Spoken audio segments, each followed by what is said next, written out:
আল্লাহর কাছে দোয়া করছি আল্লাহ তাআলা শহীদ ফেলানীকে জান্নাতুল ফেরদৌসের মেহমান হিসেবে কবুল করুক, আল্লাহুম্মা আমিন।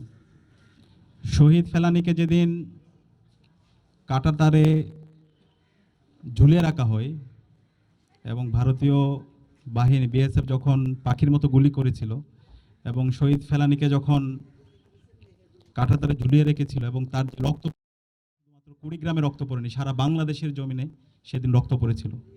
এবং সেদিনের মাধ্যমে শহীদ ফেলানীকে কাঁটাতারে ঝুলিয়ে রাখার মাধ্যমে পুরো বাংলাদেশকে ঝুলিয়ে রাখা হয়েছিল।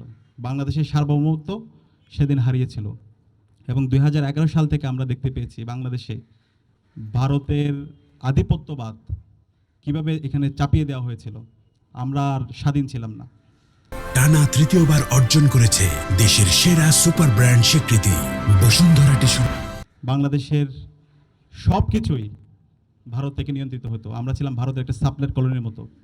এখানকার আমাদের সংস্কৃতিকে ধ্বংস করে দেওয়া হয়েছে, আমাদের এখানকার রাজনৈতিক যে সংস্কৃতি সেটাকে ধ্বংস করে দেওয়া হয়েছে, আমাদের অর্থ ব্যবস্থাকে ধ্বংস করে দেওয়া হয়েছে, আমাদের শিক্ষা ব্যবস্থাকে ধ্বংস করে দেওয়া হয়েছে। বাংলাদেশ আর বাংলাদেশের মধ্যে ছিল না। বাংলাদেশে যে ফ্যাসিস্ট হাসিনা ছিল সে ছিল একটা পুতুল এবং ভারত থেকেই সব কিছু এখানে পরিচালিত হতো। আমাদের সকল প্রতিষ্ঠানগুলোকে একদম ভেঙে চুরমার করে দেওয়া হয়েছিল। বিশ্ববিদ্যালয়ের প্রতিটি হল এক একটা কনসেন্ট্রেশন ক্যাম্প তৈরি হয়েছিল এবং এই কনসেন্ট্রেশন ক্যাম্পগুলো সে দিল্লি থেকেই পরিচালিত হতো।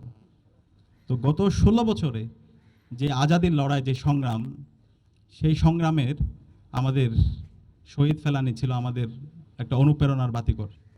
শহীদ ফেলানীর আজকে গর্বিত বাবা এবং মা আছে, তারা গত 16 বছর জুড়ে ফেলানীর বিচারের দাবিতে এবং আধিপত্যবাদের বিরুদ্ধে, আগ্রাসনের বিরুদ্ধে তারা প্রতিবাদ প্রতিরোধ জারি রেখেছেন। তারা চাইলে এই ভারতীয় আধিপত্যবাদ এবং এই ফ্যাসিস্টদের সাথে বিভিন্নভাবে তারা নেগোশিয়েট করতে পারতেন, বিভিন্ন প্রস্তাব ছিল। কিন্তু শহীদ ফেলানীর গর্বিত বাবা মা এবং শহীদ ফেলানীর যেই জেনারেশন, তারা প্রতিবাদ প্রতিরোধ জারি রেখেছে। আজকে যে জুলাই বিপ্লব হয়েছে, এই জুলাই বিপ্লবের লিগাসি কিন্তু শহীদ ফেলানীদের হাত ধরে তৈরি। আমরা যখন ক্যাম্পাসে ছিলাম, আপনারা জানেন 2024 সালে এই ঢাকা বিশ্ববিদ্যালয়ের বটতলায় আমরা কোরআন পাঠের আসর করেছিলাম। এই কোরআন পাঠের আসর যারা করেছিল, যে সমস্ত শিক্ষার্থীরা কোরআন পাঠের আসর করেছিল, সেই সমস্ত শিক্ষার্থীদেরকে এবং সেই ডিপার্টমেন্টগুলোতে বিশ্ববিদ্যালয়ের পক্ষ থেকে শোকজ নোটিশ দেওয়া হয়েছিল।